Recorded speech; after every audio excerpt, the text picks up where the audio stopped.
স্বামী স্ত্রী কিংবা স্ত্রী স্বামীর লজ্জাস্থানে উত্তেজনাবশত মুখ লাগাতে পারবে কিনা। আত্মহত্যার হায়াত শেষের মধ্যে পার্থক্য কি? আমার অজু করতে অনেক পানি নষ্ট হয়ে যায়, দয়া করে সুন্নত তরিকে অজু করার নিয়ম দেখাবেন। বৈদ্যুতিক শকে মারা গেলে সে কি শহীদের মর্যাদা পাবে? একজন মানুষ আত্মহত্যা করলে আমাদের সমাজে প্রচলিত নিয়ম হচ্ছে তাকে জানাজা দেওয়া যাবে না, কবরস্থানে তাকে দাফন করা যাবে না, তাকে কবর জিয়ারত করতে পারবো না। প্রশ্ন হচ্ছে এই প্রচলিত নিয়মগুলো কি ইসলাম কি বলে? তালি দেওয়া ও শীষ দেওয়া কি ইসলামে হারাম? যে কোনো অবস্থায় ফরজ নামাজ পড়তে হবে, অর্থাৎ পাক কাপড় না থাকলে না পাক কাপড়েই পড়তে হবে, এটা ঠিক কিনা? হক নষ্টকারী, জাদু টোনাকারী আত্মীয় স্বজনের সাথে সম্পর্ক রাখা কি বাধ্যতামূলক বা কেমন সম্পর্ক রাখা উচিত? আর দেরি না করে চলুন আমরা যে সমস্ত প্রশ্ন ইতিমধ্যে আমাদের কাছে চলে আসছে সেগুলোর উত্তর দিতে শুরু। এরপরে ফায়জা ইবনাত চুহি আপনি জানতে চেয়েছেন তালি দেওয়া ও শীষ দেওয়া কি ইসলামে হারাম? গুরুত্বপূর্ণ একটি প্রশ্ন করেছেন। অনেকেই বিভিন্ন অনুষ্ঠানে দেখা গেল যে কাউকে উৎসাহ দেওয়ার জন্য বা কারোর কোনো কথার সাথে ঐকমত্য পোষণ করেছেন সেটা প্রকাশ করবার জন্য হাতে তালি দিয়ে থাকেন, আবার অনেকে মুখে শীষ দিয়ে থাকেন। এই বিষয়গুলোর ইসলামী শরিয়াতে জায়েজ না জায়েজ হওয়া নিয়ে আমাদের সমাজে কিছুটা ধোঁয়াশা রয়েছে অনেকের মধ্যে। দেখুন, হাতে তালি দেওয়ার বিষয়ে রাসূল করিম সাল্লাল্লাহু আলাইহি ওয়াসাল্লামের নির্দেশনা একটি পাওয়া যায়, সেটি হলো মেয়েরা জামাতবদ্ধ নামাজে ইমামের ভুল শোধরাবার জন্য হাতে তালি দিবেন, আর সেটা হবে হাতের উল্টা পিঠের সাথে হাতের তালুর সাথে বাড়ি দিয়ে আওয়াজ দিয়ে তারা ইমাম সাহেবকে সাবধান করবেন। আর পুরুষ মুসল্লি থাকলে তারা সুবহানাল্লাহ বলে ইমাম সাহেবকে ভুল হয়েছে সে বিষয়ে শুধরানোর চেষ্টা করবেন, তার দৃষ্টি আকর্ষণ করার চেষ্টা করবেন। এ হলো মৌলিক নির্দেশনা। এর বাইরে আর বিশেষ কোনো জায়গায় বা ভিন্ন কোনো জায়গায় তালি দেওয়ার কথা ইসলামী শরিয়াতে কোথাও বলা হয়নি, বরং কোরআনে কারিমে সূরা আনফালে যথাসম্ভব সূরা আনফালেই আল্লাহ সুবহানাহু ওয়া তাআলা 35 নম্বর আয়াতে বলেছেন যে ওমা কানা সলাতুহুম ইল্লা মুকাআম ওয়া তাসদিয়া ইনদাল বাইতি ইল্লা মুকাআম ওয়া তাসদিয়া, অর্থাৎ মক্কার মুশরিকরা কাফিররা তাদের ইবাদত ছিল তারা বাইতুল্লাহর পাশে গিয়ে শীষ বাজাতো এবং হাতে তালি দিত, এটাকে তারা ইবাদত হিসেবে করত। এবং অনেক উলামায়ে কেরাম বলেছেন এটা তারা সাধারণ উৎসবে সাধারণ আনন্দেও তারা হাতে তালি দিত। তো ইবাদত হিসাবে যদি কেউ হাতে তালি দেয়, শীষ দেয়, তাহলে তো সরাসরি হারাম, এতে কোনো সন্দেহ নেই।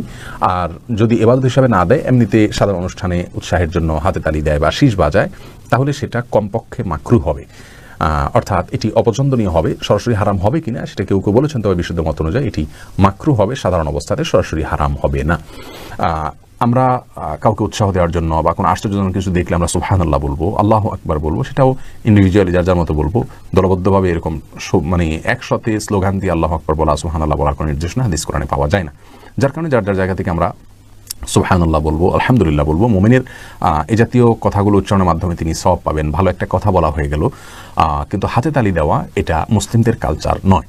যদি কেউ দেন তাহলে সেক্ষেত্রে তিনি হারাম করে ফেলেছেন বা বড় কোনো গুনাহ করে ফেলেছেন, বিষয়টি সেরকমও নয়, যেহেতু এটাকে ইবাদত হিসেবে দেওয়া হচ্ছে না। আসলাম সানি আপনি জানতে চেয়েছেন আমার অজু করতে অনেক পানি নষ্ট হয়ে যায়, দয়া করে সুন্নত তরিকে অজু করার নিয়ম দেখাবেন। দেখুন ভাই, অজুতে অনেক বেশি পানি অপচয় করা উচিত নয়। শয়তান আমাদের মধ্যে একটা কুমন্ত্রণা ঢুকানোর চেষ্টা করে যে আমার অজু হলো কি হলো না, একটা ধোঁয়াশা এবং সংশয় সৃষ্টি করার চেষ্টা করে।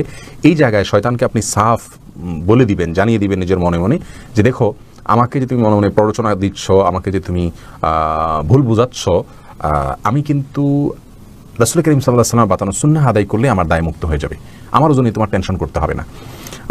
আপনি 3 বার করে প্রতিটা অঙ্গকে ধৌত করবেন, পুরো অঙ্গকে 3 বার করে ধোয়ার চেষ্টা করবেন। এরপরে যদি কোনো অঙ্গ আপনার শুকনা থেকে যায় বলে আপনার সন্দেহ হয়, আপনি নিশ্চিত নন, তাহলে সেক্ষেত্রে সেই সন্দেহের কোনো ভ্যালু নাই, আপনি সেই সন্দেহের দিকে মোটে কান দিবেন না, বরং অজু সামনের দিকে চালিয়ে নিয়ে যাবেন ইনশাআল্লাহ বিইذনিল্লাহ। আর এরকম শয়তান যে আপনার অজুর মধ্যে মনের ভিতরে বাজে চিন্তা আনে, তার কুমন্ত্রণা থেকে বাঁচার জন্য বাম দিকে 3 বার থুতু ফেলার কথা হাদিসে বলা হয়েছে, কারণ সে খিনজাব নামে একটা শয়তান, সে এই কুমন্ত্রণা দেওয়ার কাজটি করে থাকে। মোহাম্মদ সাইফুদ্দিন আপনি জানতে চেয়েছেন বৈদ্যুতিক শকে মারা গেলে সে কি শহীদের মর্যাদা পাবে? আশা করা যায় পেতে পারে। আকস্মিক কিছু মৃত্যুকে রাসূল করিম সাল্লাল্লাহু আলাইহি ওয়াসাল্লাম শাহাদাতের মর্যাদা দেওয়া হবে বলে জানিয়েছেন সহিহ মুসলিমের হাদিসে, যার কারণে আগুনে পড়ে মারা গেলে সেই ব্যক্তিকে রাসূল করিম সাল্লাল্লাহু আলাইহি ওয়াসাল্লাম শাহাদাতের মর্যাদা দেওয়া হবে বলে জানিয়েছেন। যদিও বৈদ্যুতিক শকের মৃত্যুটা আগুনে সরাসরি মৃত্যু হয় না, কিন্তু মৃত্যুর পরে পুড়ে যায়। তো বিষয়টি আল্লাহ তাআলার ইলমেই রয়েছে, আল্লাহ সুবহানাহু ওয়া তাআলা ভালো জানেন। তবে আল্লাহ সুবহানাহু ওয়া তাআলা তাকে যেহেতু আকস্মিক মৃত্যু হয়েছে, আশা করা যেতে পারে তাকে শাহাদাতের মর্যাদা দেওয়া হবে। রিজওয়ানুর রহমান হৃদয় জানতে চেয়েছেন স্বামী স্ত্রী কিংবা স্ত্রী স্বামীর লজ্জাস্থানে উত্তেজনাবশত মুখ লাগাতে পারবে কিনা। এটা ঘৃণ্য কাজ ইসলামী শরিয়াতে, এটি আর কিছু না হলেও মাকরুহ, কমপক্ষে হারাম সরাসরি না হলেও মাকরুহ, অপছন্দনীয় কাজ। এরপরে লামিসা আনোয়ার আপনি জানতে চেয়েছেন হক নষ্টকারী, জাদু টোনাকারী আত্মীয় স্বজনের সাথে সম্পর্ক রাখা কি বাধ্যতামূলক বা কেমন সম্পর্ক রাখা উচিত। দেখুন বোন লামিসা, যারা জাদুটোনা করেন এবং আপনার অন্য কোনো অন্যায় কাজে লিপ্ত, তারপরে আপনার অন্যের হক নষ্ট করছেন, এই টাইপের আত্মীয় স্বজনের সাথে সম্পর্ক রাখতে গেলে যদি আপনি নিজে ক্ষতিগ্রস্ত হওয়ার আশঙ্কা থাকে, তাহলে সেক্ষেত্রে আপনার জন্য তার সঙ্গে সম্পর্ক রক্ষা করা জরুরি নয়। আর যদি তিনি অন্যের সঙ্গে এই কাজগুলো করেন, আপনি নিজে ক্ষতিগ্রস্ত হওয়ার ভয় না থাকে, তাহলে কিন্তু আপনি তার সাথে একজন আত্মীয় হিসাবে নর্মাল যে সম্পর্ক সেটা আপনি তার সাথে রাখবেন। হ্যাঁ, আপনার তার প্রতি যদি সম্পর্ক না রাখার কারণে সে যদি প্রেশার ফিল করে এবং তার মাধ্যমে যদি সে সৎপথে ফিরে আসার সম্ভাবনা থাকে, তাহলে অবশ্যই আপনি অভিমান করতে পারেন তাকে সংশোধনের পথে আনবার জন্য। আর যদি সেরকম বিষয় না থাকে, আপনি তার সাথে নর্মাল সম্পর্ক রাখতে হবে অ্যাজ এ আত্মীয়, আর তার অন্যায়ের দায়ভার তাকে বহন করতে হবে, আপনাকে বহন করতে হবে না ইনশাআল্লাহ বিদিনিল্লাহ। আর যদি তার ক্ষতিগুলো আপনাকেই বরং পেয়ে বসতে পারে, আপনারও ক্ষতি করতে পারে এরকম হয়, তাহলে সেক্ষেত্রে আপনি তার থেকে দূরে থাকবেন ইনশাআল্লাহ বিদিনিল্লাহ। তামান্না ইসলাম জানতে চেয়েছেন, নতুন বিয়ে হলে মুরব্বীরা বলে দেয় যে স্বামী শ্বশুর বাড়ি, শ্বশুর শাশুড়ি ও ওই বাড়ি মুরব্বীদের পায়ে হাত দিয়ে সালাম করতে হবে, এটা কতটা যৌক্তিক? দেখুন তামান্না বোন, এটা মোটেও যৌক্তিক নয়। সালামটা মুখে হবে, শ্রদ্ধা প্রদর্শন হবে নিজের আচার আচরণ দ্বারা, কিন্তু মাথা নুইয়ে সালাম দেওয়া, আপনার পা ছুঁয়ে সালাম দেওয়া, এটা কোনো সুন্নাহ সম্মত পদ্ধতি নয়। সালাম একটি ইবাদত, একটি আমল এবং ইবাদত কোরআন এবং সুন্নাহর বাতানো পদ্ধতিতে হতে হবে। আমল ইবাদত নিজের মন গড়া পদ্ধতিতে হয় না। সালামের জন্য একটাই পদ্ধতি আমাদেরকে শিক্ষা দেওয়া হচ্ছে, সেটা হলো যে আসসালামু আলাইকুম বলে মুখে উচ্চারণ করা, দূর থেকে হলে হাত দিয়ে ইশারা করা। এর বাইরে মাথা নুইয়ে সালাম, এটা ইসলামী শরিয়ার কোথাও নাই।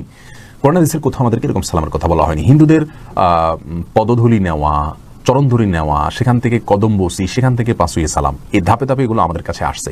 অর্থাৎ এগুলোর মূল হলো আমাদের পাক ভারত মহাদেশের হিন্দুয়ানি যে কালচার, সেখান থেকে আমাদের সমাজে এগুলো আসছে, যার কারণে এটা কোনো মুসলিমের জন্য করণীয় নয়।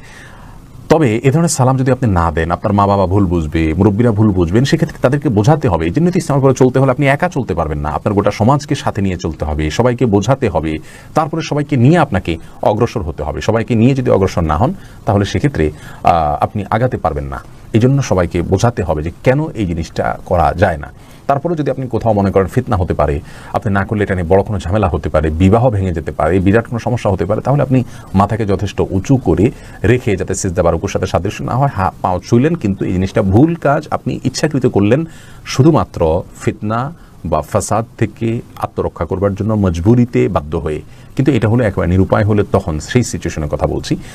আশা করছি সেই অবস্থা যদি আপনি করেন, আল্লাহ তাআলা এর কারণে আপনাকে কোনো জবাবদিহির মুখোমুখি করবেন না। এরপরে এমরোজ আদনান মিরাজ, আপনি জানতে চেয়েছেন, একজন মানুষ আত্মহত্যা করলে আমাদের সমাজে প্রচলিত নিয়ম হচ্ছে তাকে জানাজা দেওয়া যাবে না, কবরস্থানে তাকে দাফন করা যাবে না, তাকে কবর জিয়ারত করতে পারবো না। প্রশ্ন হচ্ছে এই প্রচলিত নিয়মগুলো কি ইসলাম কি বলে? দেখুন ভাই এমরোজ, এটি খুবই জঘন্য একটি বিষয়। আমাদের সমাজের এই ধারণাগুলো ভুল ধারণা। কেউ আত্মহত্যা করলে তার জানাজা পড়া যাবে না, এটা ভুল। তাকে সাধারণ মুসলমানদের কবরস্থানে দাফন করা হবে না, এটা আরেকটা ভুল। তার কবর জিয়ারত করা যাবে না, এটা আরেকটা ভুল। এগুলো তিনটাই ভুল। প্রথম কথা হলো যে কেউ আত্মহত্যা করে মারা গেলে তিনি কাফের হয়ে যান না, মুসলিম হয়ে থাকেন। আর যদি মুসলিম থাকে, মুসলিমের জানাজা দিতে হয়, আর মুসলিমকে মুসলমানদের কবর দাফন করতে হয়, মুসলিমের কবর জিয়ারত করতে হয়। যার কারণে যতক্ষণ তিনি ইসলামের গণ্ডিতে আছেন, তাকে আপনি কোনো অবস্থাতেই এই আচরণগুলো তার সাথে করতে পারবেন না। তবে হ্যাঁ, রাসূল করিম সাল্লাল্লাহু আলাইহি ওয়াসাল্লাম যেটি করতেন সেটা হলো যে তিনি আত্মহত্যাকারী জানাজা নিজে শরীক হতেন না, অন্যদেরকে হতে বলতেন। এই জন্য সমাজের সম্ভ্রান্ত মানুষগুলো আত্মহত্যাকারী ব্যক্তির জানাজা শামিল হবেন না, এই জায়গা থেকে যেন অন্য লোকেরা আত্মহত্যার মতো গুনাহের কাজ, অপরাধের কাজ থেকে তারা বেঁচে থাকে, তারা যেন আত্মহত্যা করার দুঃসাহস না দেখায়, সেই জায়গা থেকে সমাজের সম্ভ্রান্ত মানুষরা তাদের জানাজা শরীক হবে না। বাকি সব কাজগুলো নর্মালি করতে হবে, তাদের জন্য দোয়াও বরং বেশি বেশি করে করতে হবে, কারণ তারা দোয়ার আরও বেশি মুখাপেক্ষী। গুনাহ করতে করতে তারা দুনিয়া থেকে গেছেন, আল্লাহ মাফ করুক। অর্থাৎ দুনিয়া থেকে যাওয়ার সময় তিনি আল্লাহর অবাধ্য হয়ে নাফরমানি করে হারাম কাজ করতে করতে তারপর মৃত্যু হয়েছে। সেই জায়গা থেকে তাদের জন্য আরও বেশি আল্লাহর কাছে ইস্তেগফার এবং ক্ষমা প্রার্থনা করতে হবে। আল্লাহ সুবহানাহু ওয়া তাআলা ক্ষমাশীল। শিরক নিয়ে যদি মৃত্যুবরণ না করেন, তাহলে আল্লাহ চাইলে যে কোনো অপরাধকেই ক্ষমা করতে পারেন, যদিও এটি জঘন্য অপরাধ, এটার শাস্তি রয়েছে জাহান্নাম। আল্লাহ চাইলে মাফ করতে পারেন, সেই জায়গা থেকে আমরা তার জন্য দোয়া করি।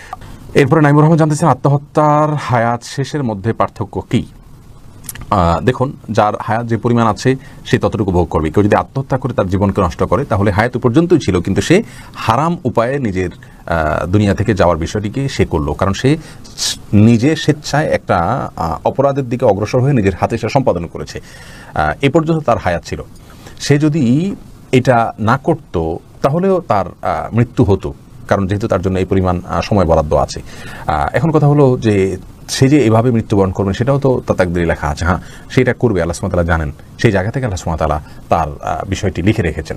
যাই হোক, অতএব আত্মহত্যা করলে তার যে নির্দিষ্ট হায়াত আছে সেটা তিনি ভোগ করেন না, বিষয়টা তা নয়। ওকে বলতে পারেন তাহলে তার অপরাধ হবে কেন, তিনি তো তার হায়াত ভোগ করেছেন, নির্দিষ্ট হায়াত তিনি যা পাওয়া সেটাই তিনি ভোগ করেছেন, তাহলে তার তো কোনো দোষ হওয়ার কথা নয়। এর উত্তর হলো যে আসলে আপনি যেই ইয়েটা করলেন, আত্মহত্যাটা করলেন অথবা যেই করুক, এই আত্মহত্যা করার মাধ্যমে আপনি একটা খারাপ কাজ এর দিকে অগ্রসর হয়েছেন এবং নিজে হাতে সেটা করেছেন, এই জন্য আপনার গুনাহ হবে, পাপ হবে। আপনি আপনার জীবনকে সংক্ষিপ্ত করে ফেলেছেন, আগেভাগে আপনি আপনার হায়াতকে শেষ করে ফেলেছেন, এই জন্য গুনাহ হবে, বিষয়টি কিন্তু তা নয়।